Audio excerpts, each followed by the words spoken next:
Right now on Morning News Now, in the hot seat and on the defensive, the man in charge of President Biden's classified documents probe grilled by lawmakers in a high-stakes hearing on Capitol Hill. Politics played no part whatsoever in my investigative steps. You understood nevertheless, didn't you, Mr. Hurt? Mr. Hurt, you cannot tell me you're so naive as to think your words would not have created a political firestorm. More on the special counsel showdown that could have major impacts on the 2024 election. Plus, it is officially a rematch. President Biden and former President Trump both clinching their party's nominations for yesterday's primary elections. We're going to bring you the latest. Also this morning, TikTok. Time could be running out for the popular social media platform. We're going to take you to Washington, where lawmakers are weighing a controversial plan to ban TikTok nationwide. Another in-flight emergency fueling concerns about safety, the mechanical issue that forced this flight to turn back around. Plus, a budding problem. A startling study shows more than 1 in 10 high school seniors using a new kind of marijuana. More on the drug being called diet weed and why doctors say it's not as safe as it may sound.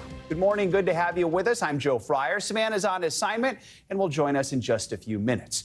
We begin with those tense moments on Capitol Hill yesterday. Sitting before members of Congress, former Special Prosecutor Robert Hur defended his report on President Biden's classified documents case.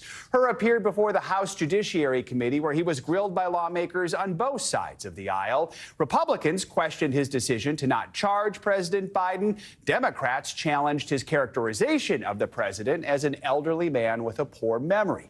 After that report was released, President Biden responded, saying his memory is fine, but Hur is standing firm on his assessment. The evidence and the president himself put his memory squarely at issue. My assessment in the report about the relevance of the president's memory was necessary and accurate and fair. Most importantly, what I wrote is what I believe the evidence shows and what I expect jurors would perceive and believe. All I have to do when I'm caught taking home classified materials to say, I'm sorry, Mr. Herbert, but I'm getting old. My memory's not so great. Yeah, Congressman, this is the doctrine that you've established in our laws now, and it's frightening. Did you find that President Biden showed a classified map related to an ongoing military operation to a campaign aide who did not have clearance? No. Did you find that President Biden engaged in a conspiracy to obstruct justice? No. Did you find that President Biden engaged in a scheme to conceal? No. Each of the activities I just laid out describe what Donald Trump did. If you had the same facts and the individual that you were investigating was 65 and had a good memory, do you reach the same conclusion? Congressman, as I responded earlier to a question along these lines, I am not here to entertain hypotheticals about facts or circumstances that may be different. What I did was assess the evidence and the facts that I obtained in this investigation and make a judgment based on this set of evidence. What you are suggesting is that I needed to provide a different version of my report that would be fit for public release. That is nowhere in the rules. I was to prepare a confidential report that was comprehensive and thorough of an What is in the rules, Mr. Hur, what is in the rules is you don't gratuitously do things to prejudice the subject of an investigation when you're declining to prosecute. You don't gratuitously add language that you know will be useful in a political campaign. You were not born yesterday. You understood exactly what you were doing. So this lengthy, expensive, and independent investigation resulted in a complete exoneration of President Joe Biden. I need to go back and make sure that I take note of a word that you used, exoneration. That is not a word that I'm going to continue with my questions. I'm going to continue with my, you exonerated a conviction. I know that the term willful retention. We have team coverage to break all this down. NBC News congressional correspondent Julie Sirkin joins us, along with NBC News legal analyst Danny Savalos. Good morning to both of you. So, Julie, going into the hearing, Republicans and Democrats both had their own agendas, which we just saw on display there. Did anyone get what they wanted? The short answer, Joe, is no. I actually talked to a source after the hearing who was closely involved in planning it, and they told me, look, this is a hearing in which neither side walked away very happy, right? If anything, Robert Hur kind of neutralized the issue on the Republican and the Democratic side. You come away with that just from that short glimpse that you played at the top there. I was inside the hearing room as well. There were some fiery exchanges, if you will, on both sides of the aisle. I want you to take a listen to some of that from Matt Gaetz and Hank Johnson, Republican and Democrat. You find in your report that the elements of a federal criminal violation are met, but then you apply this senile cooperator theory. Congressman, I need to disagree with at least one thing that you said, which is that I found that all of the elements were met. And you're doing everything you can do to get President Trump reelected so that you can get appointed as a federal judge or perhaps to another position in the Department of Justice. Isn't that correct? Congressman, I have no such aspirations, I can assure you, and I can tell you that partisan politics had no place whatsoever in my work. So Democrats really tried to press her on this idea that, look, he's a registered Republican. He's perhaps voted for former President Trump in the past. What you heard there from Hank Johnson, he was not alone. Eric Swalwell, for example, I was in the room, also pressed Robert Hur on this. But as you can see, Hur really would not go away from the report that he produced and would not sway into political territory, telling both sides that political interference had absolutely nothing to do with the report that he produced. So, Danny, as Julie said, he was trying to neutralize the issue. What were your key takeaways here? Well, that if everybody hates you on both sides, you're probably doing a good job as a prosecutor. I mean, this is an unusual thing for any criminal defense attorney or any line prosecutor to analyze because you don't typically get this kind of insight into an investigation. And on the one hand, I do find it very commendable that a prosecutor would consider whether or not he can prove his case beyond a reasonable doubt. Instead of just saying, do I have enough evidence to get to an indictment? We'll indict and then we'll figure it out later. But I do get how folks on both sides take issue with the analysis that there was knowledge and awareness, at least that Hur concluded, that Biden was aware that he took documents that maybe he shouldn't have had.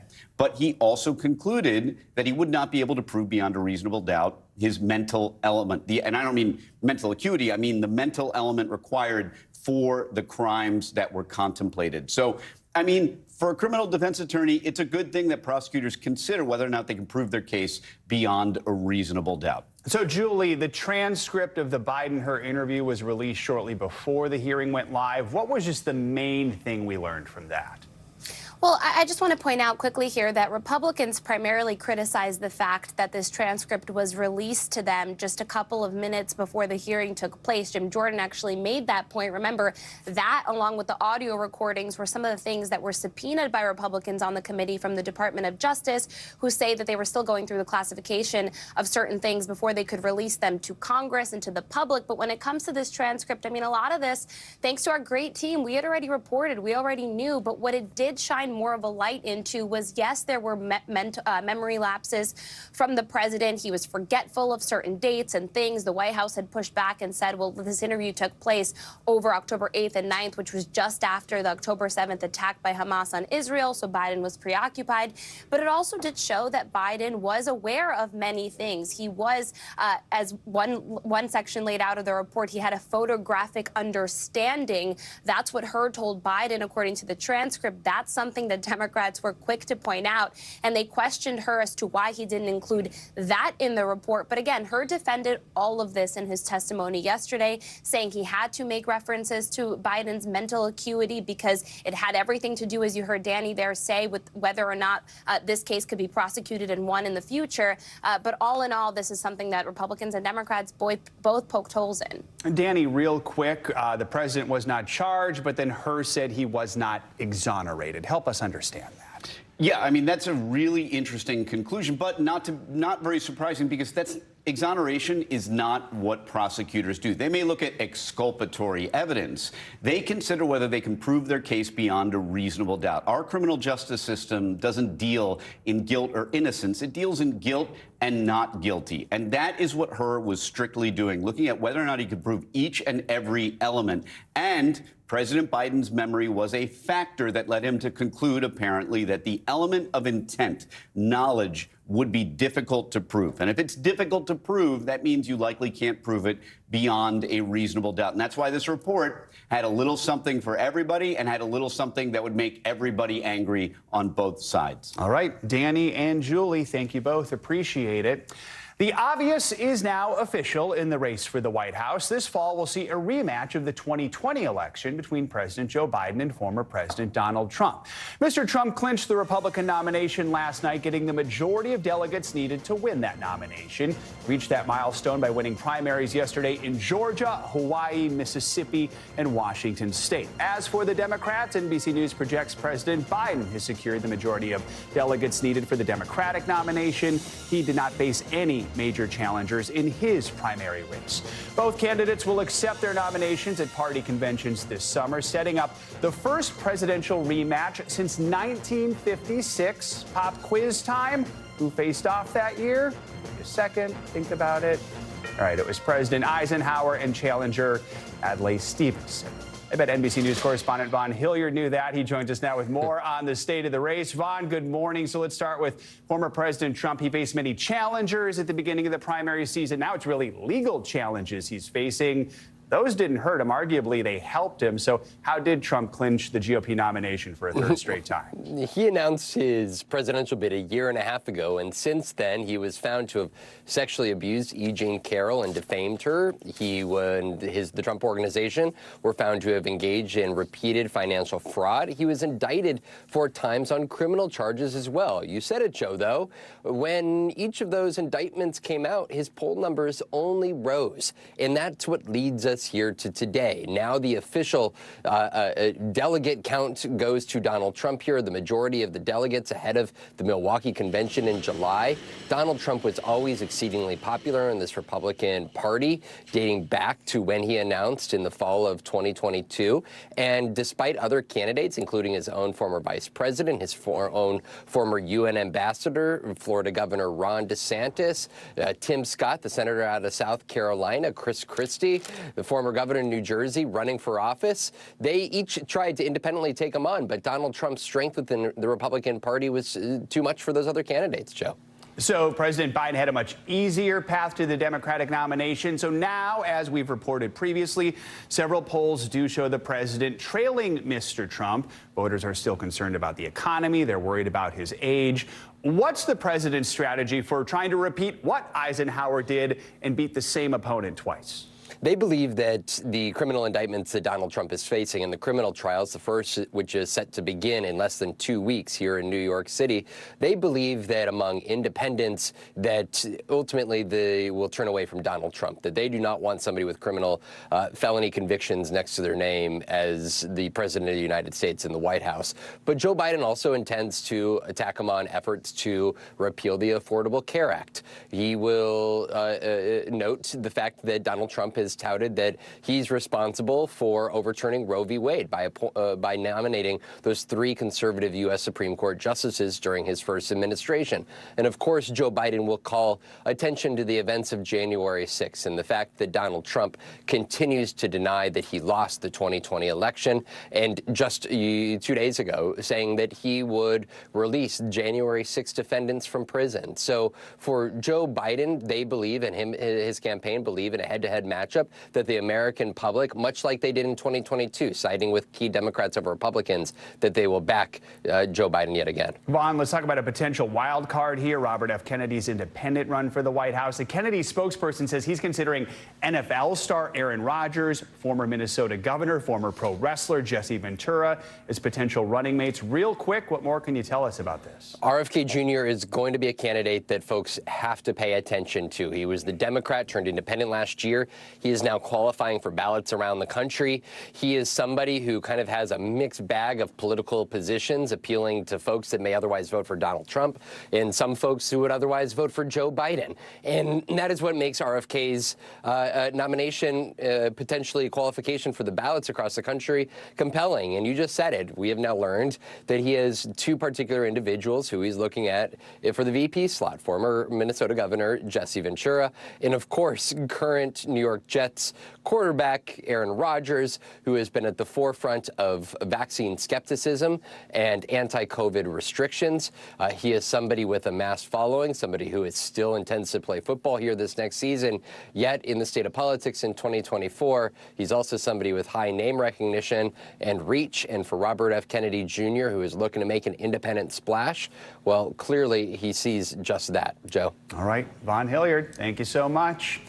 After failing to get a new round of military aid for Ukraine passed by Congress, the Biden administration is now finding another way to help the country in its war against Russia. National Security Advisor Jake Sullivan announced Tuesday that President Biden has used what's known as his drawdown authority. That allows him to take weapons already in U.S. stockpiles and give them to Ukraine. In fact, he's giving the country $300 million in additional weapons. Ukraine's weapons and ammunition supplies have reached dire levels after 2 years of war with Russia. When Russian troops advance and its guns fire, Ukraine does not have enough ammunition to fire back. That's costing terrain, it's costing lives, and it's costing us, the United States and the NATO alliance, strategically. Republican House Speaker Mike Johnson has refused to bring a bill to the House floor that would provide $60 billion in aid to Ukraine. Congress has not approved a supplemental funding package for Ukraine since December of 2022. Israel's Prime Minister Benjamin Netanyahu says he will push ahead with a ground offensive in the southern Gaza city of Rafah, where 1.5 million Palestinians are currently taking refuge. He made those comments in a video address to the AI PAC, an American pro-Israeli lobbying group. Netanyahu said his military would, quote, finish the job in Rafah to destroy Hamas. That's despite international pressure against the assault as the humanitarian crisis in Gaza grows worse by the day. The head of the UN's Agency for Palestinian Refugees says the number of children killed in Gaza in 4 months is now higher than the number of children killed in 4 years of wars around the world combined. And with the enclave on the brink of famine, the European Union's foreign affairs chief is accusing Israel of using starvation as a tool of war. This is a humanitarian crisis which is not a natural disaster. It's not a flood. It's not a earthquake. It's a man-made.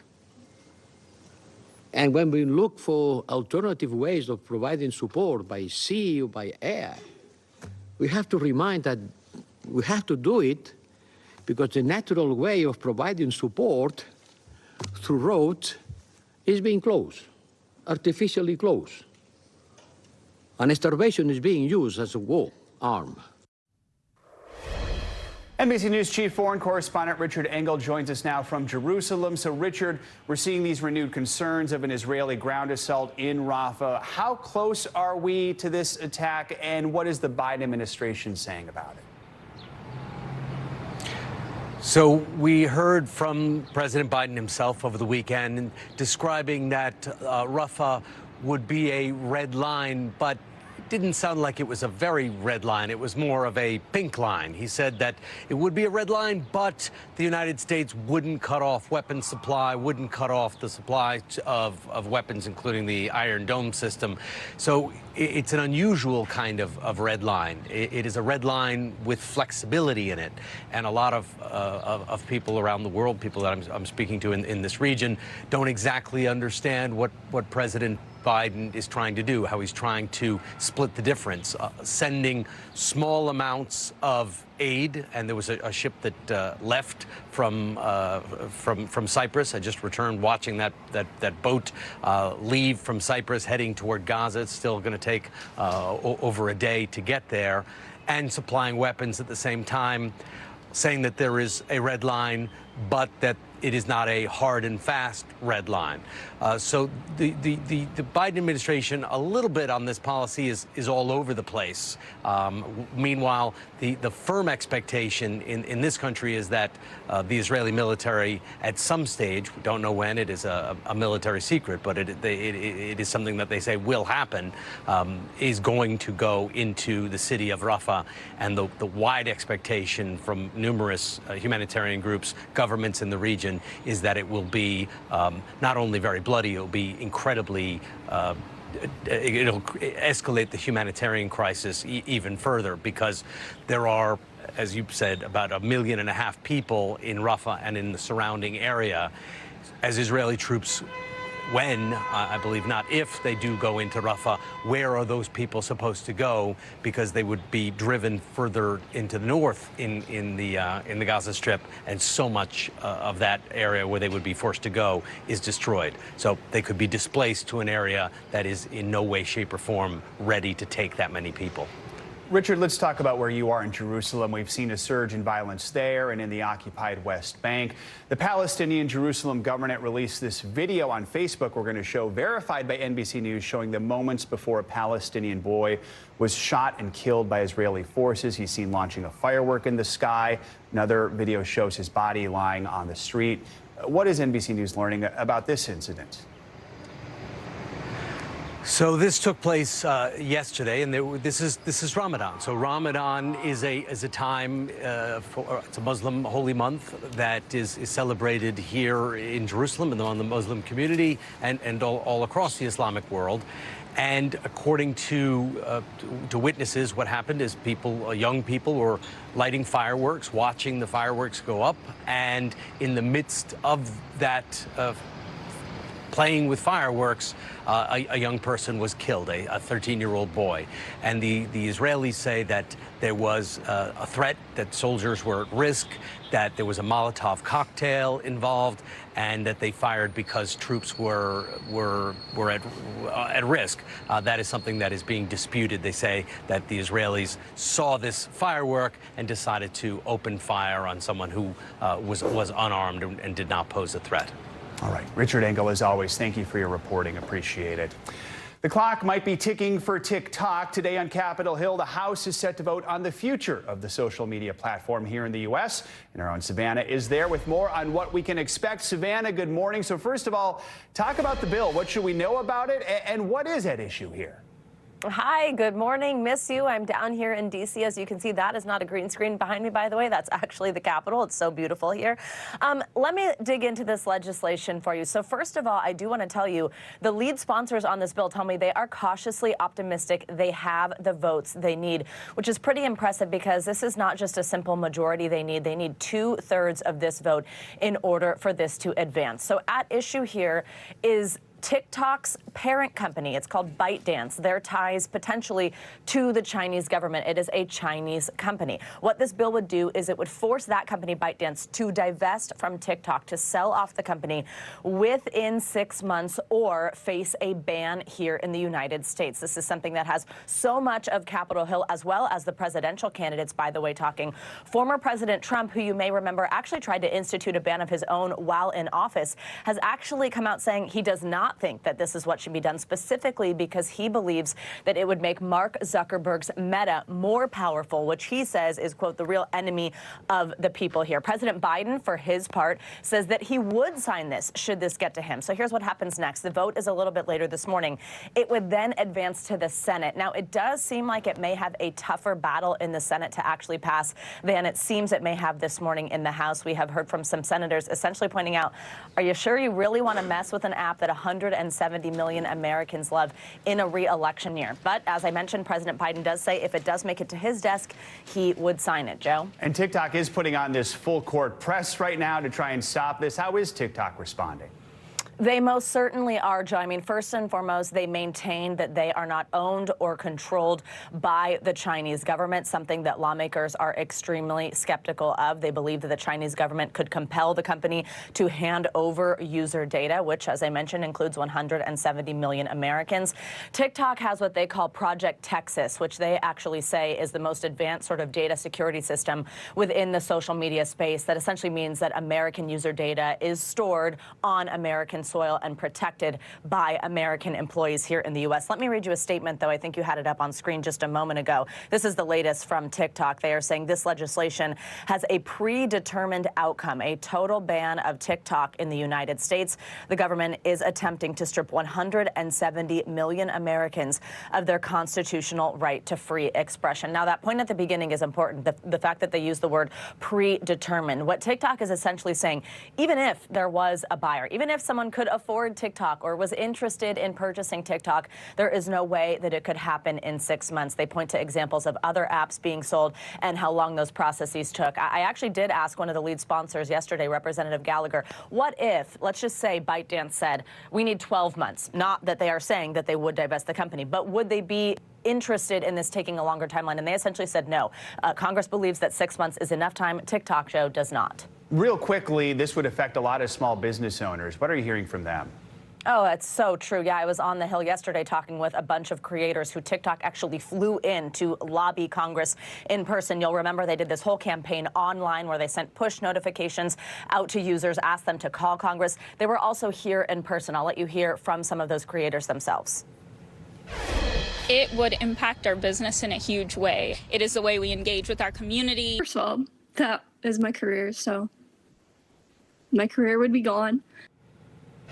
Obviously, a lot of emotions, Joe, as people are concerned about their livelihoods if they make their money on TikTok, Joe. All right, Savannah, we'll be checking in with you throughout the morning. Thanks for joining us. Appreciate it. United Airlines flight was forced to make an emergency turnaround after experiencing mechanical issues just 10 seconds into the flight. You can see the video here. It was recorded by plane spotter New York Aviation. The video appears to show fluid coming from one of the landing gears. The plane, which was bound for San Francisco, landed safely back where it took off at the airport in Sydney, Australia. No one was hurt. It's now the 6th flight in just the last week and a half to have reported mechanical problems. This comes just as the FAA released a brand new report into Boeing. It revealed the company failed dozens of safety audits during an investigation into the production of its 737 planes. The company said it was making immediate changes to strengthen safety. Time now for weather. Winter alerts out west this morning as the Rockies brace for more snow. Angie Lastman joins us with the forecast. Angie, good morning. Good morning, Joe. Folks out there, they are not done with winter just yet. We've got the winter alerts up across this region. Much of the Rockies included in this. 5 million people under these alerts right now. And this system is going to cause a lot of problems when it comes to travel and additional snowfall, not just today, but for tomorrow, too. But here's how it plays out today. We'll see the snow and the potential for some high winds to cause some of those whiteout conditions that are likely along those roadways, especially in the mountainous regions of the Rockies. We'll also see the potential for some strong storms to develop late in the day. That will, of course, be accompanied by some heavy rain as well. But the severe storms are on the table for today and tomorrow. We'll see the potential for some rain to stretch from the Midwest all the way into parts of the plains. And you guessed it, more heavy snow on the way for Colorado. We'll continue to see difficult travel in that region. Let's start with the snow aspect of this system. The Front Range and foothills, we're talking 48 inches possible by the time we get through the next couple of days. This goes through Thursday, so today, tomorrow, really impressive snowfall rates. If we zoom in, you can see the Denver area. We're talking west of I-25, 10 to 20 inches, east of I-25, 8 to 16 inches. Either way, it's going to be difficult with travel. I mentioned previously that we'll see those high winds as well, so the whiteout conditions will be problematic for folks in that region. Now, the severe storm part of this system, that's going to bring us the potential for some large hail. We're talking 2 inches or larger larger. Some strong wind gusts and tornadoes are also on the table. Not quite as likely, but the location that we're going to watch here as we get into the afternoon and evening hours tonight, Kansas City, right in the bullseye of that. A much larger area on the table for tomorrow's severe threat. We've got 21 million people at risk. You can see the greatest chance, that enhanced risk, is across portions of Oklahoma and Arkansas and into Missouri. But a big chunk of parts of the Midwest and the Plains are included in that. Once again, same kind of threats that we're looking at. And one last thing to note for today, we've got some really strong winds. We've got dry conditions, and that means that we do have a red flag warning in effect for some areas across the southern plains, including Texas. And where you see that bright pink, that extreme risk is right over parts of Amarillo. That means anything that we see as far as sparking up wildfires through the day today, that can rapidly spread. We're going to be concerned about that through the afternoon hours today, Joe. All right, Angie, thank you so much. Appreciate it. Much more to come here on Morning News Now. Later this hour, crime crackdown. Authorities closing in on the groups they say are robbing retailers, then selling the stolen goods online. We're going to get an exclusive look at the efforts to stop them. Up first after the break, a community on edge after a second deadly explosion in just a matter of months. Stay with us. We'll be right back. Welcome back. An investigation is underway after a massive explosion killed 2 people at a home just outside of Pittsburgh. It's the second explosion in the same county. The last one 7 months ago left 6 people dead. NBC News correspondent Emily Ikeda has more. Hey there. Well, it was a blast that could be heard and felt from miles away. A home explosion killed a couple Tuesday and sent a wave of terror across Allegheny County, Pennsylvania. Officials in western Pennsylvania are investigating what caused a massive explosion that killed a man and woman and obliterated this home. The shell of a basement is all that remains. I'm on the scene. I got a house on the ground, completely on the ground. It happened just before 9 a.m. The blast, caught on surveillance video, sending debris soaring above the tree line and damaging several nearby homes. Witnesses felt its force across the river and miles away. It sounded like a bomb went off. Everything was just in a rubble. The fire department sits just down the hill from the explosion site. We all felt and heard the explosion. Instantly, we did a quick search trying to find the occupants. Unfortunately, we were able to find 2 deceased occupants. The son of the victims identifying the couple to NBC News as David and Helen Mitchell. The deadly incident comes exactly 7 months since another Allegheny County house explosion that killed 6 people. While no cause has been pinpointed in the latest tragedy, officials say there was a private gas well and propane tanks at the home. The Department of Environmental Protection, ATF, and Fire Marshal now investigating the devastating explosion that's left this community shaken. So many people in Pennsylvania use private gas wells that produce natural gas. But unlike getting gas from a utility company, sometimes gas from wells might not produce any little to no odor to alert a user of any potential leak. Again, I should underscore that it is still not clear what caused this latest home explosion, but we know the DEP is among the agencies investigating. Back to you. All right, Emily, thank you so much. Haiti faces an uncertain future this morning after the country's prime minister stepped down.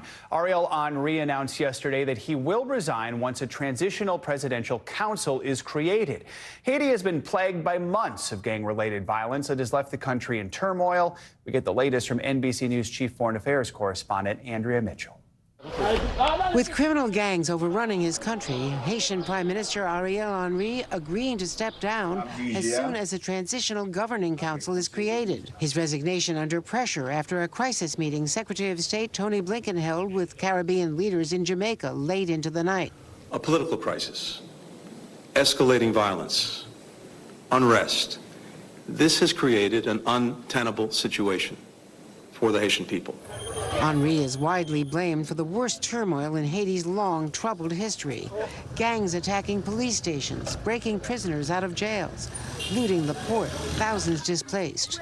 They're selling their stuff to survive. Political and security crisis has turned into a humanitarian crisis. Henry has denied a judge's report he helped plot the assassination of Haiti's president in 2021.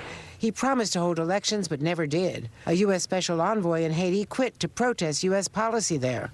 What do you think is the critical problem? We have never let them choose their leaders. The U.S. needs to give them space. Just one time. That's all they're asking.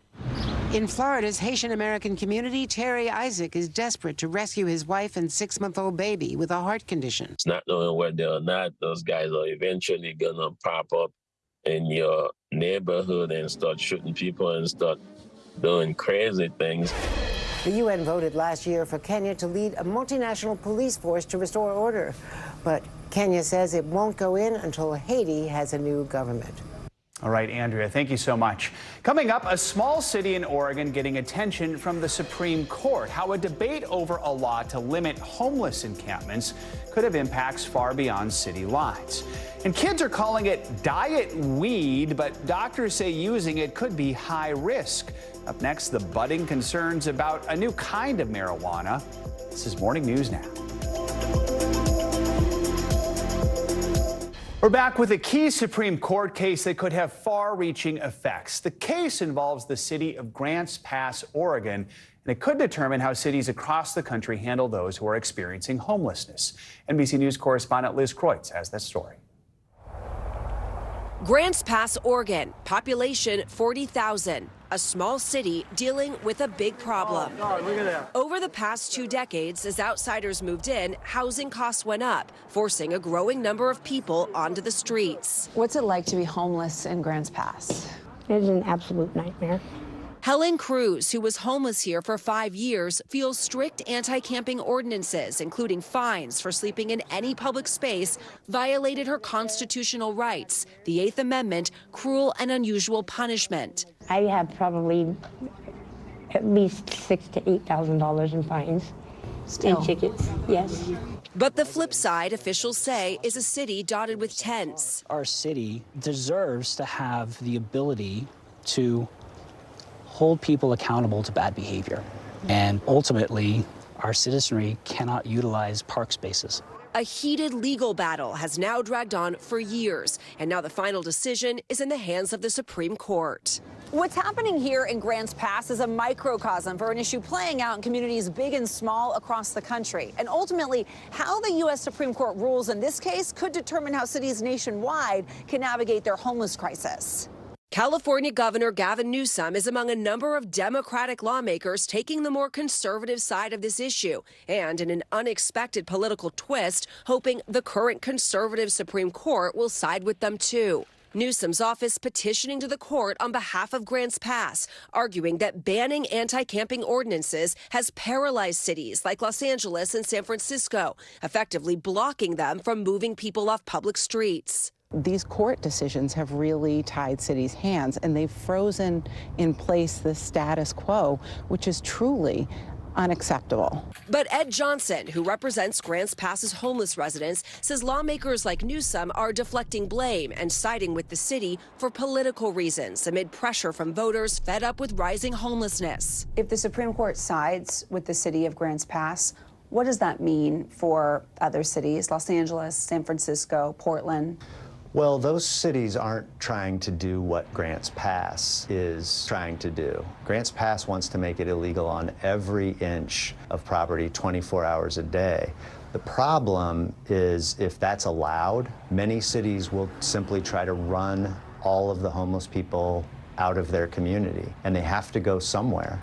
For Helen, who now cleans homes and lives at this church, the fear of the upcoming Supreme Court ruling is overwhelming. I don't even want to think about what's going to happen.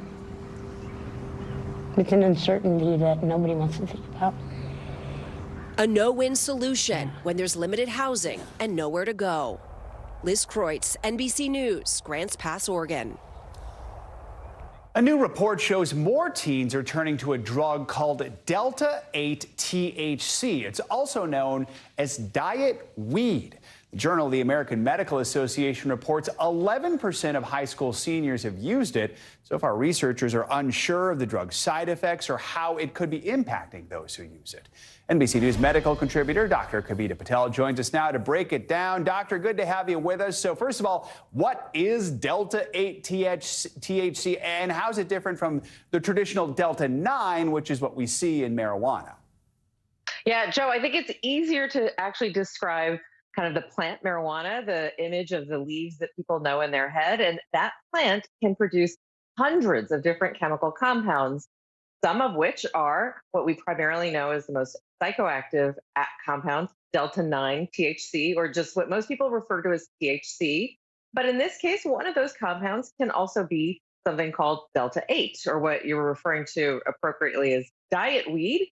And the reason it's so similar to Delta-9 is because it looks exactly the same chemically, Joe, except for on one of its rings, there's a bond that is just slightly different. And so literally, if you looked at it quickly, chemically, it almost looks exactly the same, but it has slightly different effects. The reason it's called diet weed is because it has less euphoric effects than Delta-9, but it has the exact same properties because it does look almost exactly the same. So that's where the confusion comes from, and the terms Delta-8 and Delta-9.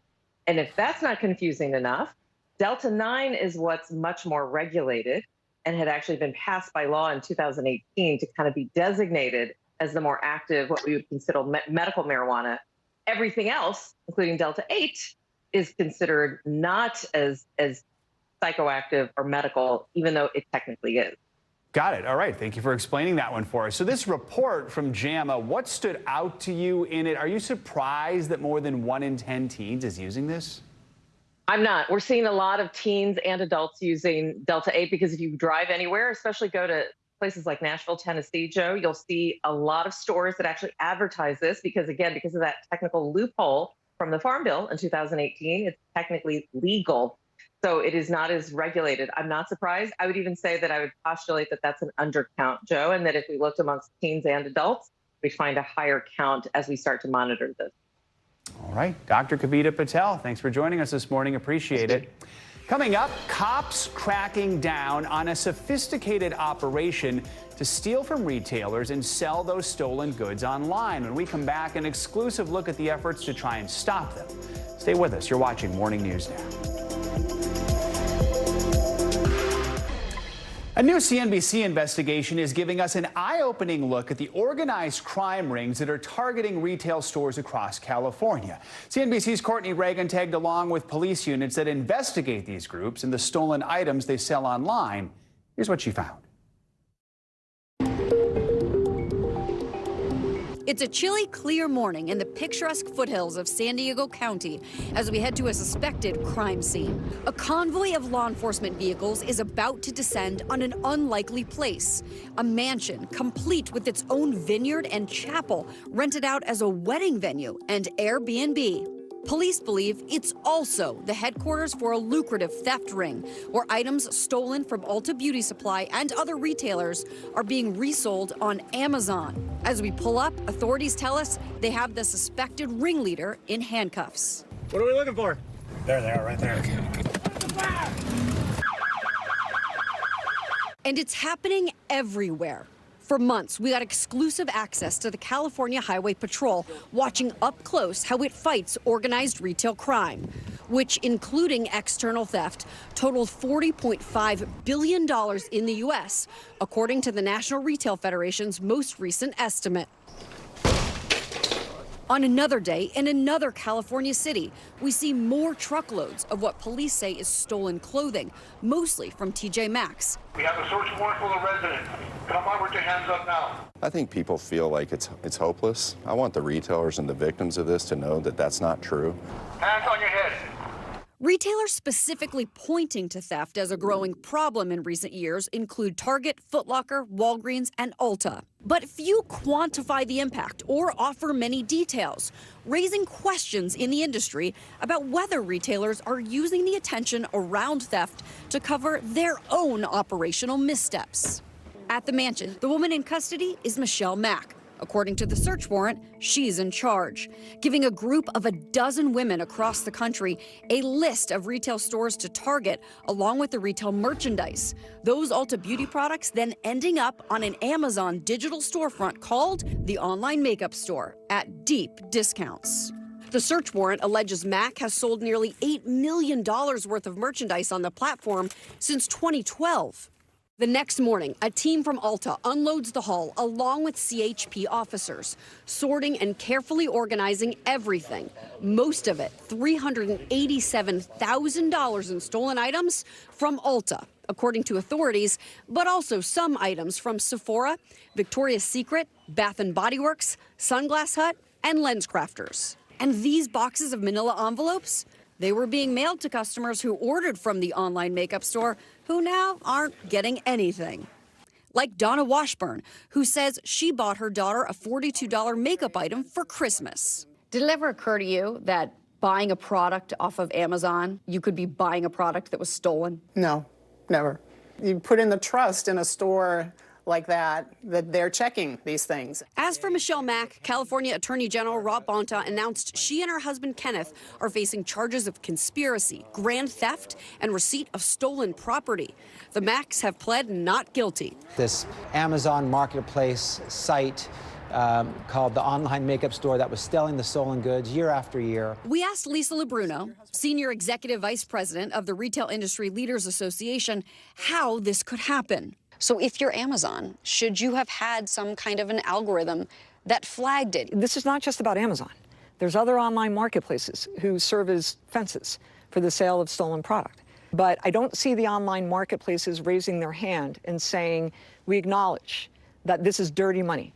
Retail CEOs have been largely mum about organized retail crime, but Ulta Beauty CEO Dave Kimball spoke to us in an exclusive interview about the issue. We're absolutely fed up with it. I mean, it's impacting the experience that we work so hard to deliver for our team. These situations, they're not fun. They're threatening, they're intimidating, they can be traumatic. What do you think in this case, as we're speaking of in California, that Amazon could have done to know that these were stolen goods? What I would say more broadly is there is technology available. There's use of advanced analytics and data capabilities to try to understand behaviors that are indicative of reselling stolen goods. Are you shocked by the sheer volume that one ring could have been doing over more than a decade? Unfortunately, I'm not that shocked because we've seen it in other parts of the country. The magnitude of this one is significant. I do believe that the marketplaces and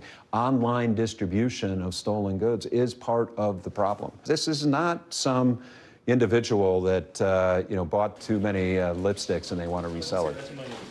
Amazon declined an on-camera interview, but told us it was, quote, untrue that the company is profiting from the sale of stolen goods. A spokesperson said, we invest more than $1 billion annually and employ thousands of people to fight fraud. The company added that it uses sophisticated detection and prevention solutions, allowing us to quickly spot a range of organized retail crime schemes. Amazon acknowledged in this case, we did not receive signals to identify the seller was engaged in selling stolen goods. As far as TJ Maxx, the company tells us it's taking strong measures to fight organized retail crime. For more on our story, go to CNBC.com. Courtney Reagan, CNBC. More financial news now. If you stream movies or TV shows on a Roku device, you may want to listen up. The company says that it has been hit by a data breach. CNBC's Silvana Henao has that and other money news. Silvana, good morning. Hey, Joe, good morning. Yes, so Roku says a data breach allowed hackers to get access to more than 15,000 accounts and store credit card information.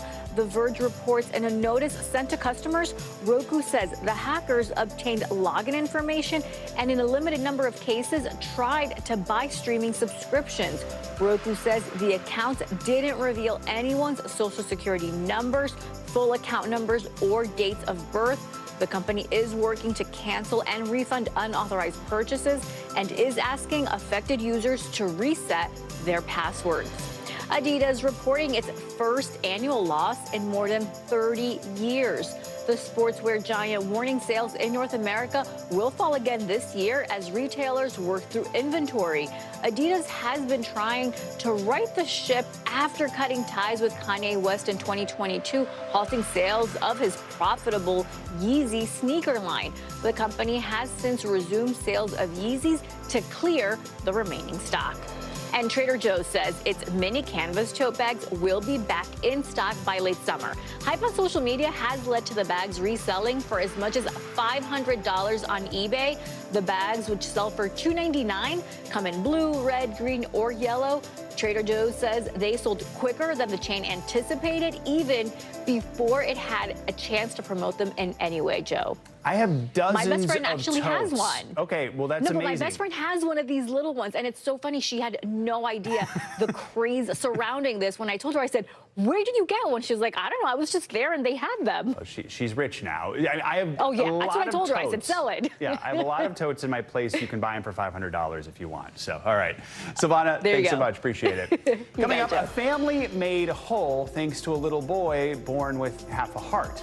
Their touching story next. And hey, Miss Carter, that's right, Beyonce sharing more details about her highly anticipated country album, the announcement that has the Beehive buzzing, line dancing. You're watching Morning News Now.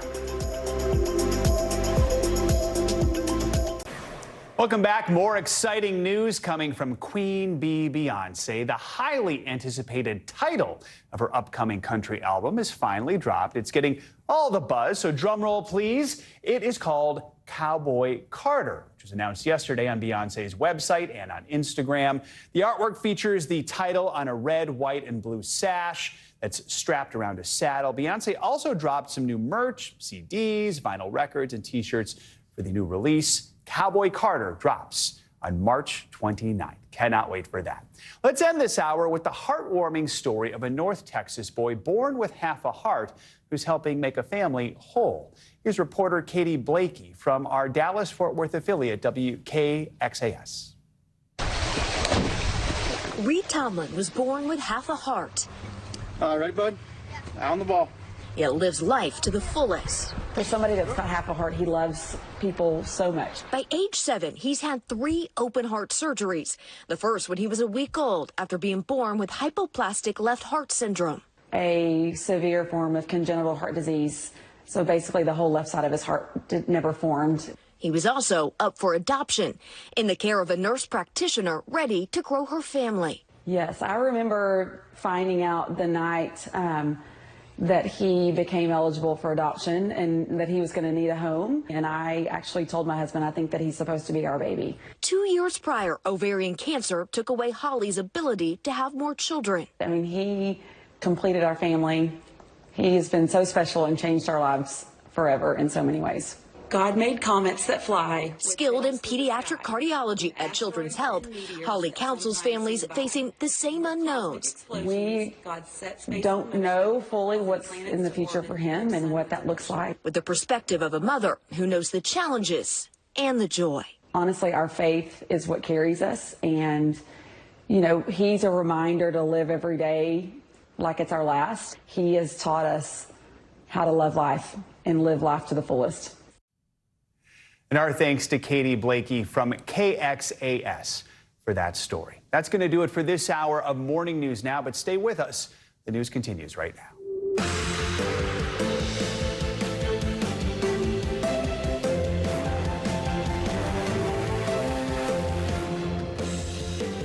Good Wednesday morning. I'm Joe Fryer. Savannah will join us from Washington in just a moment. Right now on Morning News Now, is the clock ticking for TikTok? A critical vote on Capitol Hill this morning could put the wildly popular app's future in question, at least here in America. How creators and business owners are reacting to a possible ban and what you need to know if you have an account. Also this morning, it's official. President Biden and former President Trump clinching their party's nominations overnight. That's setting the stage for the longest general election campaign ever. News comes on the heels of dramatic testimony on Capitol Hill yesterday from former special counsel Robert Hur, how he responded to a bipartisan grilling over his investigation into the president. Another headache for United Airlines as the embattled company reports its 4th emergency landing in only a week.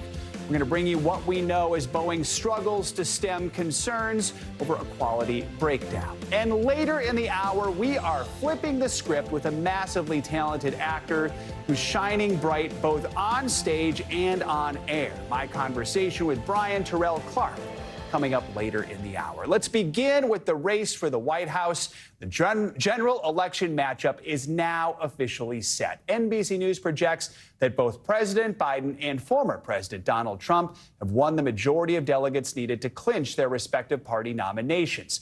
They both won several primaries last night, putting them over the top. This is going to be the first general election rematch in more than half a century. And even though we are nearly 8 months away, the election is already ramping up, and we could see it playing out yesterday during dramatic testimony from the special counsel who investigated President Biden's handling of classified documents.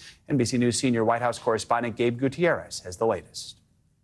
Joe, good morning. Special counsel Robert Hur was in the hot seat, drawing fierce backlash from both sides. And this morning, the stage is set for the longest general election campaign ever.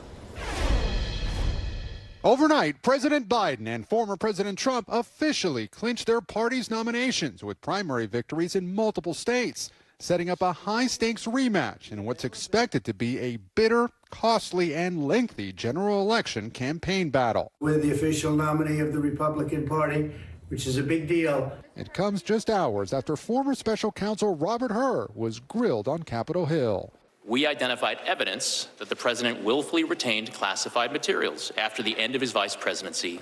We did not, however, identify evidence that rose to the level of proof beyond a reasonable doubt.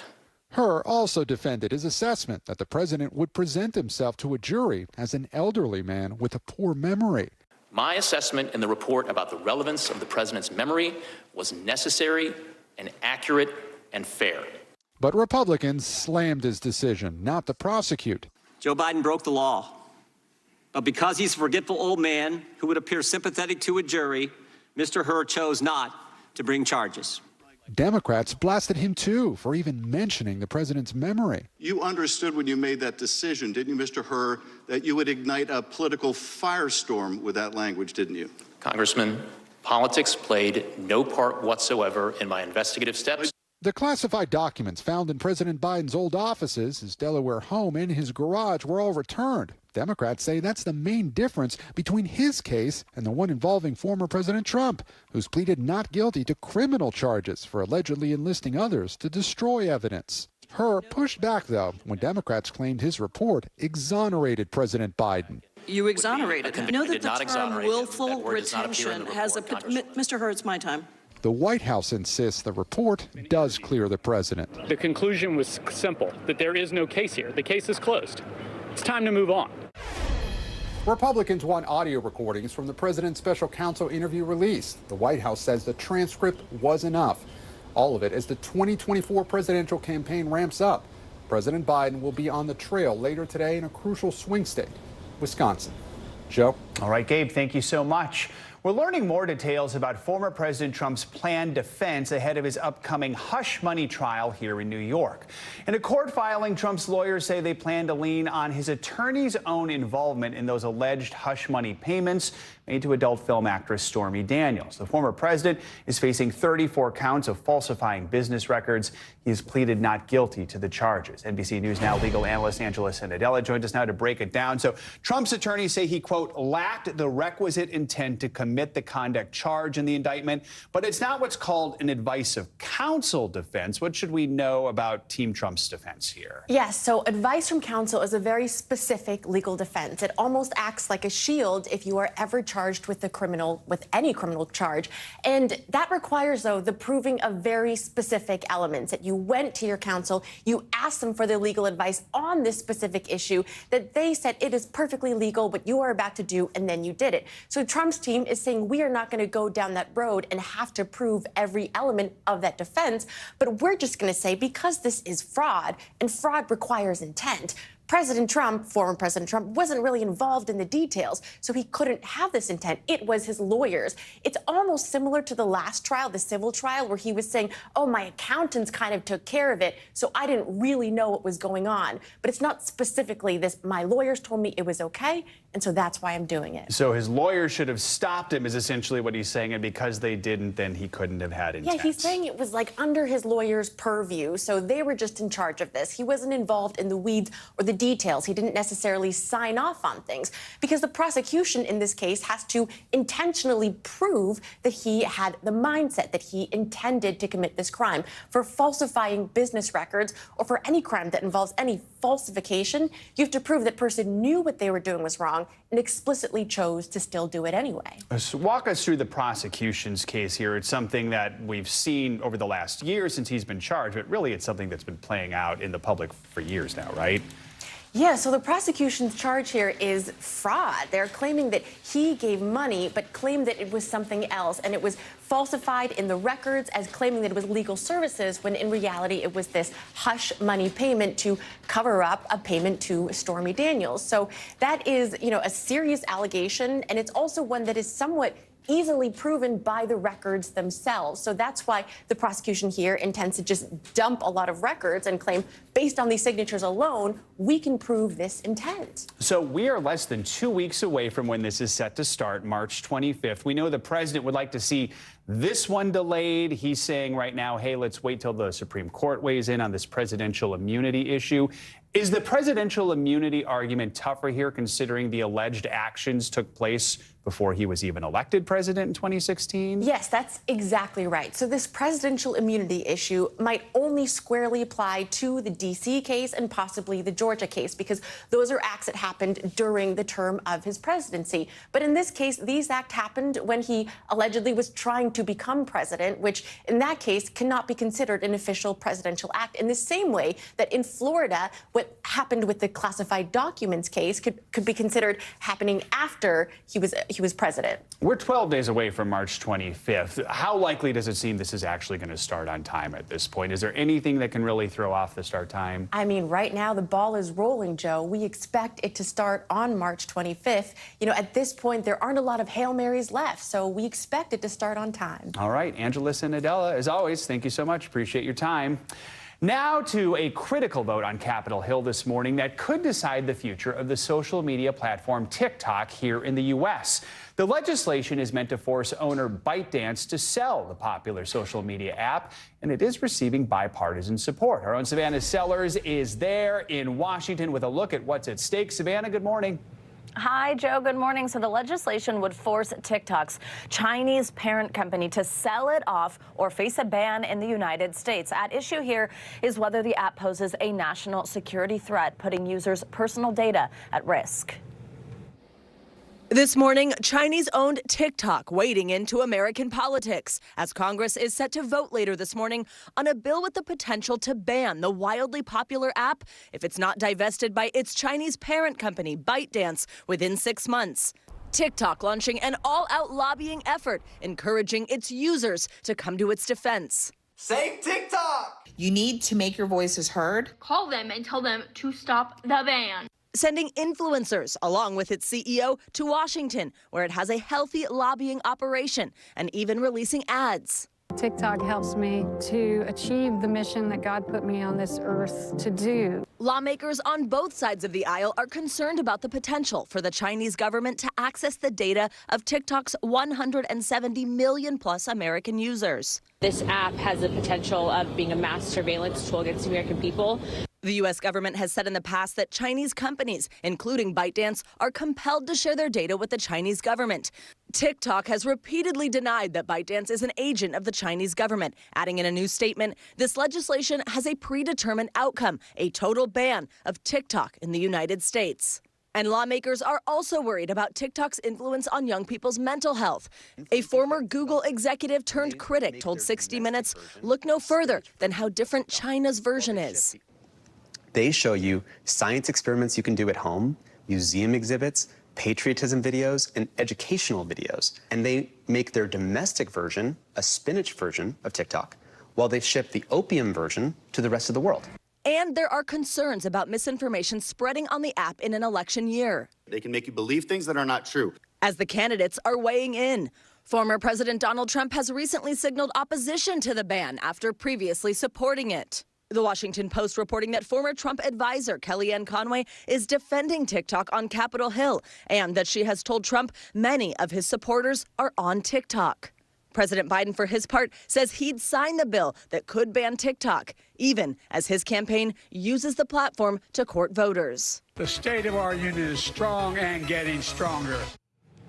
Now, TikTok says it doesn't believe a divestment deal could be done within a 6-month timeline. And Joe, we reached out to TikTok overnight about those concerns about its impact on youth mental health and the differences with the Chinese version of the app.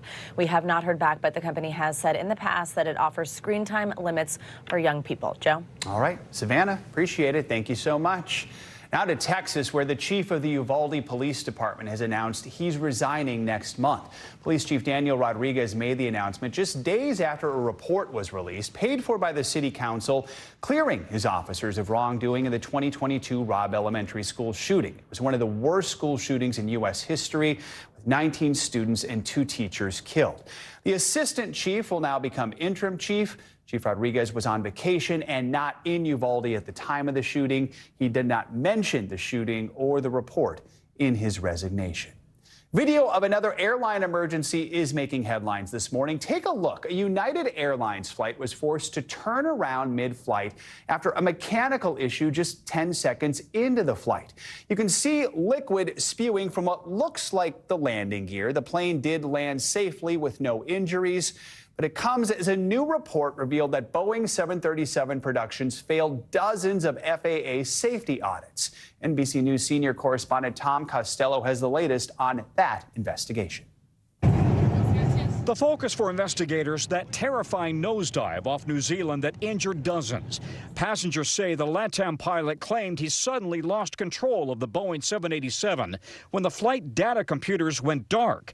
In 2016, the FAA issued an airworthiness directive for the 787, warning that if the flight control computers are not reset every 22 days, they could shut themselves down, which could result in flight controls that don't respond and a temporary loss of controllability. Investigators will look at whether the airplane was completely depowered at one point in the last 3 weeks. Meanwhile, 2 months since that mid-air MAX 9 emergency, sources close to the investigation say Boeing has failed 33 of 89 FAA audits. The FAA confirming it identified non-compliance issues in Boeing's manufacturing process control, parts handling and storage, and product control. If we see something that requires us to cease production or pull something down, we'll do that. In an email, Boeing's chief of commercial planes today called on every employee to precisely follow every step of our manufacturing procedures and processes. While in South Carolina, a coroner says former Boeing whistleblower John Barnett took his own life before his upcoming trial against the company. In 2019, Barnett told NBC News Boeing was putting profits ahead of safety. From day one, it's just all been about schedule and hurry up and just get it done, push the planes out. In a statement, Boeing says we are saddened by Mr. Barnett's passing and our thoughts are with his family and friends. Under intense scrutiny, the company is calling on every employee to be on the lookout for safety or quality issues and don't be afraid to speak up. Back to you. All right, Tom, thank you. Time for a check on your morning news now weather. I know I'm not complaining today, but Angie, I think other parts of the country have more of a wintry forecast, right? They do, and we've just got a very chill 80 degrees on tap in St. Louis. So a tale of two kind of forecasts for the western half of the country versus the eastern half. The spring has arrived in a lot of spots across the Great Lakes, parts of the Midwest. You can see even down to the southeast, we're running way warm for this time of year. Detroit heads to 70 degrees today. I mentioned St. Louis is in the 80s. Even Minneapolis, more than 20 degrees above normal for this time of year. We're going to keep it going a little while longer. Tomorrow, too, we're into the upper 70s in St. Louis. We got 70 degrees on tap for Kansas City. Louisville will hit 76 degrees. In Pittsburgh and New York will be into the low 70s. Now, we'll start to slowly kind of get back to normal here as the week goes on and we head into the weekend. We'll go from the 80s in Richmond on Friday to the 70s for Saturday and Sunday. Still not bad for this time of year. New York, really looking forward forward to the end of the week, temperatures into the upper 60s to mid 60s, but we are back to those 50s by the time Saturday and Sunday rolls around. And a similar story back towards the Great Lakes and parts of the Midwest. We've got upper 60s on tap for Lexington. We head to the upper 50s by the time the weekend wraps up. Overall, though, it has been quite a warm start to March across much of the country, specifically the Northeast and the Great Lakes. We are running way ahead of schedule when it comes to spring. Where you see these red dots, places like Concord, Bridgeport, Buffalo, Muskegon, those are places that had the warmest start to March on record. And where you see all of these yellow dots, well, those are in the top 5 of that same category. So places like Minneapolis, Green Bay, Chicago, all those usual suspects that so far this spring we have been talking about have been running way warm for this time of year. That means that we're starting to get, of course, the plants and the leaves and those first buds coming out early. And in a lot of spots, places like Kansas City, Des Moines, we're running 3 weeks early, 2 weeks early, a little farther south that you go, and even much of the Southeast and into the Southern Plains, we're running about a week early. Few and far between are we running late, behind schedule. That's just not the case. And in places like Missouri and Iowa, this is one of the earliest springs that we've seen on record. And that means a couple of things when it comes to, of course, one of our favorite times of year in Washington, D.C., the cherry blossoms. This was yesterday. What you see on that photo are the buds starting to come out. That means, no surprise, with these warm temperatures, a warm winter on record, we're going to continue to see these buds develop, and quite quickly. We've already seen them go from stage 1 to stage 3 in just 6 days. That is the fastest on record, at least in the past 20 years. The typical kind of bloom time frame is early April. You'll notice that the earliest they ever bloomed was way back in 1990, and the latest is about mid-April. That happened in 1958. But this year, we're looking at the peak to be about March 23rd to March 26th. The average, as I mentioned, April 6th. But, Joe, the last 20 years, no surprise with, of course, human-induced climate change. We are seeing big changes with our winter temperatures, and that means getting warmer earlier, just like we have this year. So March 30th is the average bloom date. This, of course, means a lot of things for tourism. We have a lot of folks that head to Washington, D.C. to see this. They better move up their I was about flights. to say, it's one of those things that's hard to plan if you want to see it. You got to be able to move agile and move quickly. Exactly. All right, Angie, thank you so much. Appreciate it. Much more to come on this hour of Morning News Now, including living in fear. Chaos and violence continues in Haiti after its prime minister announced he's stepping down, and push for a new government takes shape. We're going to explain what could be next for the country. Also, photo fiasco, the phenomenon of social media super sleuths, digging into the controversy surrounding that manipulated picture of Princess Kate. All that and much more coming up. Back with the frenzy of speculation following that edited image of Princess Kate and her children. Frenzy that is not going away. The wild theories and finger pointing are all putting pressure on the royal family. NBC News international correspondent Molly Hunter joins us now from Buckingham Palace. All the latest. Molly, good morning. Joe, good morning to you. It is not going away. Kensington Palace still staying mum, but the swirl of speculation continues. Take a look. This morning, the royal storm in a teacup is still brewing. Everyone from casual royal watchers to downright obsessive conspiracy theorists are weighing in on that Mother's Day photo. Released, then recalled, dissected, and still being talked about. We live in an age where a picture can be interpreted a million different ways. It's almost like confirmation bias. If you see something, you're going to believe it. And at this moment, it would seem the trust in any image showing the Princess of Wales is relatively low. They tried to quell those conspiracy theories by putting out this picture. That's backfired hugely and has simply increased the lack of trust that there is in what Kensington Palace is saying and doing. And so for now, the jokes. Hello, everyone. It is me, Kate Middleton from Castle in England. I am definitely Kate and not impersonator. And the questions, finger pointing, and genuine concern are spreading like wildfire across global social media. Kate, are you okay? And perhaps the real question. Either we're all collectively losing it or we have the right to be concerned. We're digitally altered. Even yesterday at the White House, a lighthearted exchange with the press secretary. Digitally altered? Not that I know of. I would say no. Are you comparing us to what's going on in the UK? I'm doing due diligence to ensure. Kate has previously discussed her passion for amateur photography. But it's really capturing those moments that feel real to you. She's usually behind the lens with her 3 kids, but the palace said William took the picture in question and Kate did the editing, all adding to the confusion that led to a wild week on social media as Kensington Palace tries to right the ship. A wild week, Joe. Now the ball is firmly in Kensington Palace's court. As far as when we will see Kate next, they have said since January that the expectation is after Easter. Now, does that mean after Easter Sunday? Does that mean after Easter break, of course, when her kids will be off? There are also a number of high-profile royal events this summer, like Trooping the Color in June. Events that we normally expect to see the whole royal family at. So we will be watching very closely. Joe? All right, we know you will. Molly, thank you so much. Turning to the turmoil in Haiti, there is growing uncertainty over the future of the Caribbean nation after its prime minister resigned yesterday. There's now a push to form a new government in a country that has been ravaged by months of gang violence and unrest. NBC News correspondent Marissa Parra joins us now with the latest. Marissa, good morning.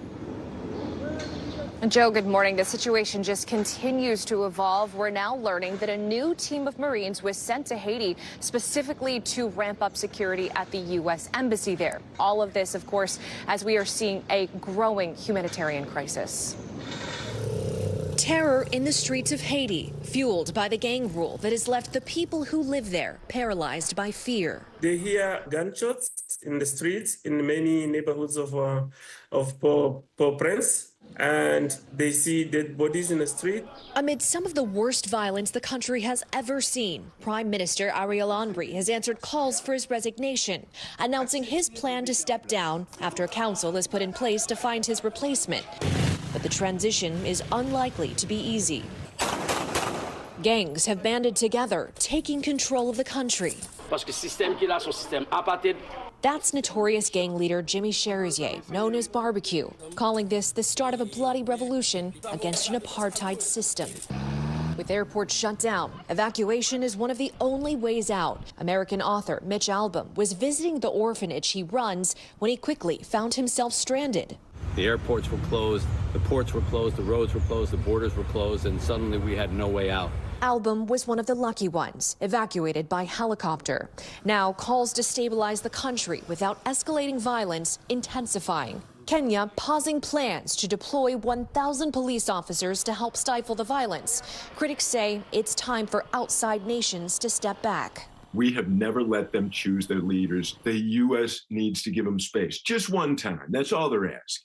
But as fuel, medicine, and food supplies dwindle, a humanitarian crisis is growing. I'm ringing the alarm bell because you have this baseline level of hunger that's already very high, and this is worsening things even more. Without a clear path to peace or a timeline for transition, humanitarian organizations fear time isn't on their side. If it takes that long, you're worried it'll cost people lives. Yes, it's going to cost more lives of the most vulnerable people. And we're now learning more about Mitch Albom's evacuation. He said it happened in the early hours of yesterday morning. They were airlifted from where they had been sheltering in place for more than a week. And in a statement, he expressed his gratitude, but he also said that his heart aches for everyone who is still there. And he left us, Joe, with one final plea to us all. Please don't forget about them. Joe. All right, Marissa, thank you so much. In Marissa's piece there, we heard briefly from Daniel Foote. He's a former special envoy to Haiti who quit his post in 2021 in protest against the U.S. policy there. He joins us now to talk more about this. First, let's just talk about your reaction to what we've seen in the last few days, including the Prime Minister's resignation. Your thoughts on that? All predictable and avoidable. The Haitian people and I told the U.S. government back when they anointed Ariel Henry that this was not going to work because the Haitians wanted to say this time around in who led their country. He, as an assassination suspect, was illegitimate and frankly did nothing but let the country continue to slide into devastation and catastrophe. So That's not a surprise. He finally stepped down. That removes a major impediment to peace. The gangs remain a major impediment, but the biggest impediment right now is the international community, which has named their own transition council and given them 7 people 24 hours to come up with a transition government. They're rushing to failure after ignoring this problem for 32 months. And there's a narrow eye of the needle through which the international community can get this right. If they don't let Haitians self-determine their transition government and roadmap toward elections at this point in time, it's going to get far worse.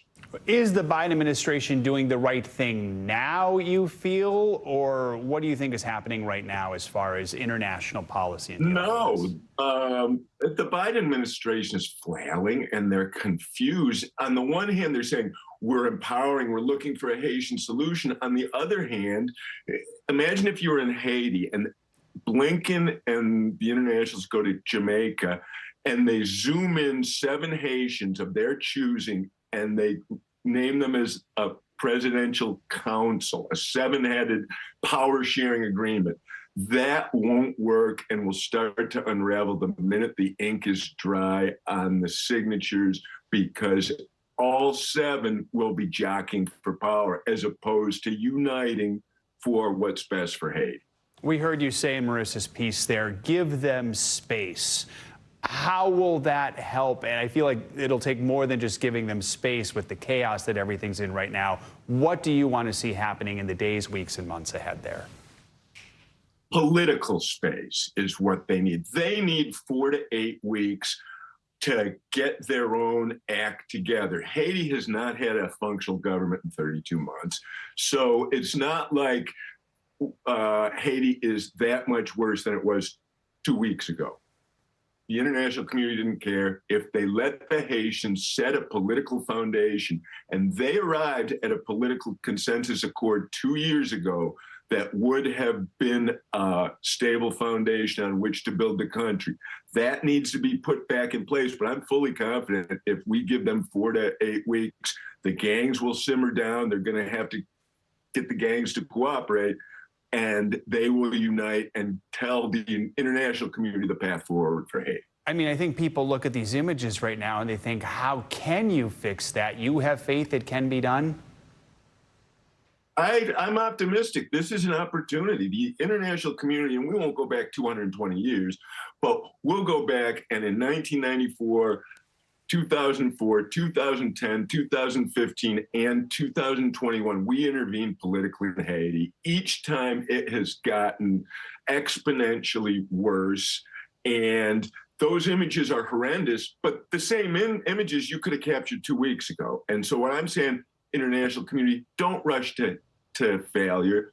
Follow the Haitians' lead, empower them, and while you're waiting, put an international security intervention together that can work with the trustworthy partner that the Haitians are going to put together for you. All right. Daniel Foote, appreciate your perspective this morning. Thank you for joining us. More international news now. Disappointment for Japanese startup Space One after its inaugural rocket launch ended with a fiery explosion. NBC's Claudio Lavanga joins us from Rome with that and other world headlines. Claudio, good morning. Good morning, Joe. Well, that's right. Earlier today, that rocket that you mentioned, made by the company Space One, a private space company in Japan, exploded literally seconds after launch. Now, the rocket was carrying a small government test satellite with the goal of putting it into orbit. But soon after the rocket blasted off from the company's launch pad in the Wakayama region of western Japan, it exploded into flames in front of hundreds of spectators who gathered at public viewing areas. Let's now go to Argentina, where entire neighborhoods are underwater after a severe storm hit Buenos Aires. The storm began in the early hours of Tuesday, with heavy rainfall battering the capital for hours. Floodwaters took over city streets and swallowing vehicles and forcing businesses to close. According to local media, at least one person was found dead in floodwater in the suburb of Valentin Alsina. Let's end this tour of the world in Thailand, where it's National Elephant Day today. The celebrations involve volunteers in offering tons of fruits and vegetables to the giant mammals as a way to mark the strong connection between Thais and domesticated elephants. Thailand's National Elephant Day was started in 1998 by wildlife conservationists as a way to remind Thais of the importance of elephants and the need to safeguard them from poaching. Joe? All right, Claudio, thank you so much. Coming up, it is your weekly medical checkup. We've got some new guidance from the FDA on yogurt, yogurt, and how it could cut your risk of type 2 diabetes. Plus, a summer bummer. We're talking about something called margarita rash and why it could be dangerous to mix limes and sunlight. Doctor is in. Our own Dr. John Torres joins us next. Those headlines and more. Stay with us. This is Morning News Now. Back now with our weekly medical checkup, and we're taking a closer look at some surprising benefits of eating yogurt. Plus, doctors are calling it a margarita rash. What is it, and how can you protect yourself from feeling the burn? NBC News medical contributor Dr. John Torres is here to break down these headlines. So, yogurt good, limes maybe not so good. We'll dig into it here. Let's start with the yogurt. The FDA said food makers can advertise that regularly eating yogurt may reduce your risk of type 2 diabetes. Why is that? Is there a specific type of yogurt we're talking about? And may here? is the important part. It's not can or will, but it may reduce your risk. And what happened is yogurt manufacturers went to the FDA and petitioned them and said, hey, can we advertise this that it may reduce the risk? And the FDA looks at verbiage and says, yes, you can advertise that because that is speaking the truth, essentially. And what they said is, with some caveats, 2 cups of yogurt per week, that's about 3 servings of yogurt, may reduce that risk of type 2 diabetes because it is healthy. It's a dairy product. It can be healthy in moderation. Live bacteria may actually, in the yogurt, may actually help reduce insulin resistance, which is part of the problem with type 2 diabetes. But they said you want to limit the flavored yogurt because it has added sugars. So what are doctor's orders here? Well, doctor's orders are basically to, number one, realize that this is only going to help a little bit. It's not a cure-all. And you want to make sure that you watch the sugar in the yogurt. Those flavored sugars, the flavored yogurts, again, they might be an issue. Greek yogurts, those ones that are more plain, are something to look at. And then moderation is the key. All right. Now, here's the headline that got our attention. Margarita rash. But to be clear, this is more of a lime issue, rash, not exactly. so Jimmy Buffett fans, Margaritaville, don't worry. What should we know here? And it's lime, L-I-M-E, the fruit, not lime, the disease that ticks give. But in this case, what happens is the lime, when people make margaritas, they use lime. The lime juice gets on the skin. It reacts with the skin, and then if they get exposed to the sun, it can cause a rash, essentially a sunburn type rash. It's called photosensitivity. And so you want to make sure that anything that your skin is sensitive to, including medications, could be a problem. And so you want to make sure that if you use any of those things, that you don't go out in the sun, you don't have these issues, or if you do get these sunburns, you treat them like sunburns. We used to think it was only with people with light-colored skin, but now we know even like myself, people with dark-colored skin can have a similar problem. So what are doctor's orders? Well, doctor's orders are basically to understand this could be happening, and especially if you're using lime or products like citrus-type products, go ahead and wash your hands before you go out in the sun. Read medications properly to see if they're what we call photosensitive and take care of that. And then always use SPF, of course, as a doctor. I always have to say that. So don't use lime juice as a sunscreen. Exactly. That's another, okay. Finally, there's an FDA panel voted to leave off a strain of flu in next season's flu vaccines because it's no longer considered a public health threat. What should we know about And this is the fun science nerd fact for Wednesday morning. But what happened during the pandemic is typically we have 4 strains of the flu that affect us. And one of them is called the Yamagata strain. It's a type B flu. You've heard of A and B type flus. Well, what they think during the pandemic that the Yamagata strain went on a decline. It was starting to decline before the pandemic. They think the pandemic actually accelerated that decline. And now they're saying it's not a public health threat. And they're saying even the World Health Organization agrees. And so when they looked at it, the advisory committee, they're saying, let's just put in 3 different strains in there. We don't need that 4th Yamagata strain. So we're not going to need the same formulations we had before. So doctor's orders here are, number one, stay up to date on your shots, your vaccines. This new one is going to be different than the old one because they're taking out that one strain. And then if you do get the flu, just take regular precautions. Or if you're sick, we found out that masking, distancing, those types of things can help eliminate things like this. We've developed all these habits that can help us out. They're helping us out. Dr. Torres, as always, thank you so much. Coming up, an emotional one-on-one conversation with the one and only Keith Morrison. After the break, our own Hoda Kotb sits down with the legendary broadcaster on his expansive decades-long career and the tragic passing of his stepson, actor Matthew Perry. Stay with us. That's next. We're back with financial headlines and a landmark step forward in the international fight to regulate AI. CNBC's Silvana Henao joins us with that and other money news. Silvana, good morning. Hey, Joe, good morning. Yeah, so just moments ago, lawmakers in the European Union have approved the world's first rules governing artificial intelligence. The regulations are on track to go into effect in May after passing final checks and receiving endorsement from the European Council. The AI Act is expected to be a model for other global governments grappling with how to regulate the fast-growing technology. Next year, the EU's rules will take effect for generative AI models such as ChatGPT, which will have to, among other steps, put cybersecurity measures in place. Most mobile apps with subscriptions struggle to make more than $1,000 a month. A new report from RevenueCat, which helps build and manage in-app purchases, finds just 17% of apps will reach $1,000 in monthly subscriptions, but those that do will grow more easily after that. Only about 3% of all apps reach $10,000 in monthly revenue. The report predicts AI will be a disruptor over the next year as mobile is the interface for that technology. And Marvel Studios has reportedly fired the creator of the upcoming Disney Plus animated series X-Men 97. Bo DeMeo previously worked on another Marvel show, Moon Knight. The timing is unusual as X-Men 97 is set to premiere next week. The Hollywood Reporter says DeMeo had finished writing a second season of the show and was in talks with his team about a third.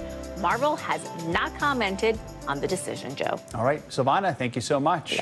Around here at NBC, our colleague Keith Morrison holds a special place in our hearts and probably yours. The Dateline star has become a pop culture phenomenon. Now, for the first time, he's opening up about the recent passing of his stepson, Friends star Matthew Perry.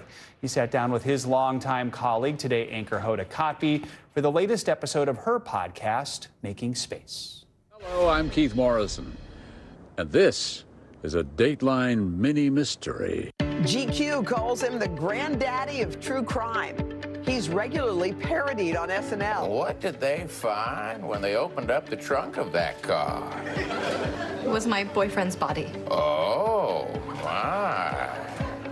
And crowds of true crime-obsessed fans stop him for selfies at events like CrimeCon and South by Southwest. I just don't get it at all, but, you know, it's quite nice. People are very nice to me. Keith, humble since the day I met him, won't say it himself, but the attention is very much warranted. Over the last handful of years, Dateline has exploded with 11 #1 original podcasts and 1.4 billion downloads. Keith's famous voice, the main character. These are great stories, and you're unshackled when you're doing podcast storytelling. So I love doing them. Dateline. Keith joined the Friday News magazine in 1995 after a career at both NBC and in Canadian TV. Over the span of his more than 50-year career, Keith has covered stories worldwide, interviewing everyone from veterans to student protesters in Tiananmen Square to the biggest names in entertainment. But for the last several years, true crime has taken center stage. Keith's upcoming project, Murder in the Hollywood Hills, is about a band of women who would come face to face with a killer. Off camera, Keith lives a relatively quiet life in California with his wife of 43 years, Suzanne. Together, they've raised 6 kids, including the late actor Matthew Perry, who was just 10 when Keith and Suzanne married. I never tried to replace his dad, but I was there for him, and he knew it, and we were close. Their family suffering an unimaginable loss in October of 2023. How are you and how is your wife after Matthew's passing? Well, it's a... As other people have told me hundreds of times, it doesn't go away. It's with you every day. It's with you all the time. And there's some new aspect of it that assaults your brain. And, you know, it's not easy. It's especially for his mom. Toward the end of his life, they were closer than I've seen them for decades, and texting each other constantly. And so he was happy. And he said so. And he hadn't said that for a long time. It's a source of comfort, but also, you know, he didn't get to have his third act, and it's not fair. As he said himself, if I suddenly died, people would be shocked, but not too many people would be surprised. And he was right, I think. Did it surprise you? It was the news you never want to get, but you think someday you might. So, yes and no, I guess, is the answer to that. Yeah. Do you still feel his presence? Do you sense him? You know, we do this, it's that this become this funny trope of Dateline, lit up a room, right? Or the center of the room. Well, he was, and he was always the center of attention everywhere he went. That kind of personality. He was goofy, he was funny, he was acerbic, but even if he didn't say a word, he was the center of attention. So yes, I mean, it's gone, but you still feel the echo of it everywhere. Matthew's passing coming just a year after the release of his memoir, which chronicled the actor's ongoing battle with addiction. As he put it himself in his book and in the talks that he had about his book, it is a disease, and it's a very, very difficult one to beat. He felt like he was beating it, but you never beat it. And he knew that too. Keith, I'm really sorry. Yeah, well, thank you. I'm really sorry. In the wake of Matthew's passing, family and friends have started a foundation in his name. The goal is to do whatever can be done to help organizations rescue people in difficult situations and get them some help. Keith doing in life what he does so well at work, amplifying the voices of others no longer here to tell their own story. I still find it remarkable that you can be in a room with half a dozen other people, a couple of television cameras, lights everywhere, and the knowledge that what you're saying will be seen by millions of people, and they do trust us. These are truly, truly, truly deep and difficult things to get through. But I come away from those conversations feeling it's a gift. We're lucky people, you and I. We are. We are. Our thanks to Hoda Kotb for that report. For more of Hoda's conversation with Keith, you can check out Making Space with Hoda Kotb wherever you get your podcasts. Coming up, we are flipping the script on this Wednesday morning with a very talented actor who's no stranger to the stage or screen. Brian Terrell Clark joins us here in studio after the break on his upcoming project on BET+, Diaria from Detroit. We're talking diversity, his time at Carnegie Hall, and of course, his new show that's next on Morning News Now.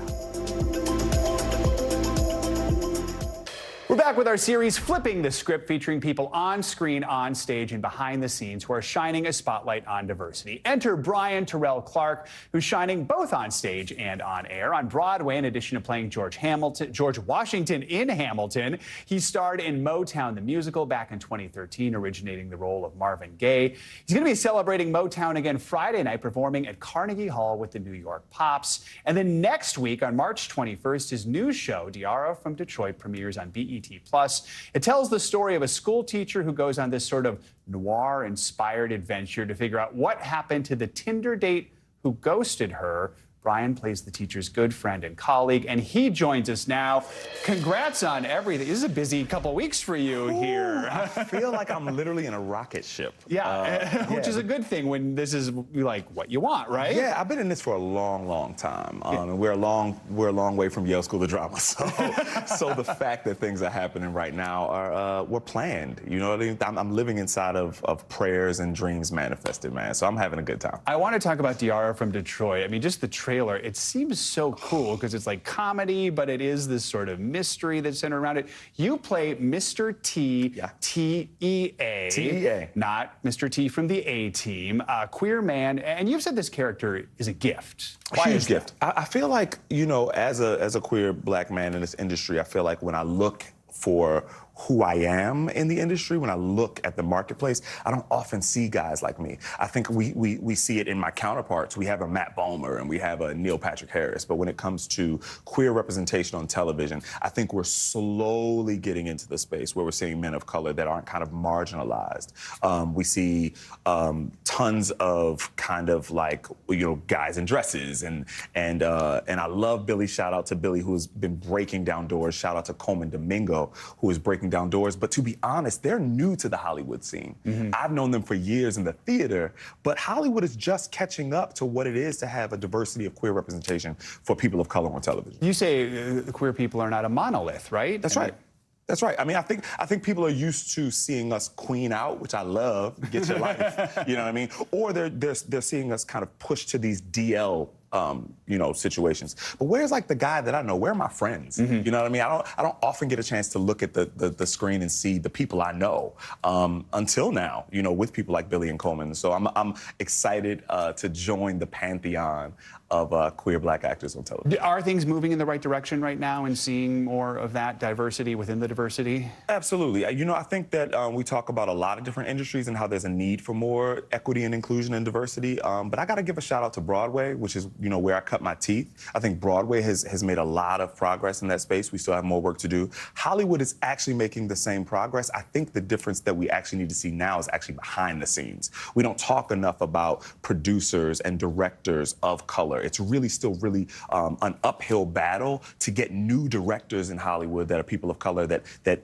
don't have a long list of experience, and there's obvious reasons because of that. But people who've cut their teeth on television, like Kelly Park, who I love, it's time for her to get a movie. It's time for a lot of people of color and queer people to be in other positions behind the line. Because when they're doing that, then the representation comes in front of the cameras. You know exactly how it works. It's a waterfall. So we need people who understand how to tell those stories and how to support those stories so that we who are actors can get an opportunity to play those roles. Let's talk about Carnegie Hall. The show is called Hitsville Celebrating Motown. First of all, have you performed at Carnegie Hall before? Never performed at Carnegie Hall. Like? You know what? I'm surprisingly really peaceful about the whole thing, and I don't know if that's just therapy and a lot of meditation, but I'm actually nervous that I'm not nervous. If anything, I'm really excited. Motown was my first Broadway show, and to return to that music at a time where I feel like the country's really divided, we're in an election year, we forget that Motown was the kind of music that brought everybody together. So we got a lot of work to do this year, but before we do all of that work, I say use some joy as resistance. And so a lot of that is what I'll be pouring out on that stage, and also a lot of gratitude. This is the music I grew up on, and it's Women's History Month.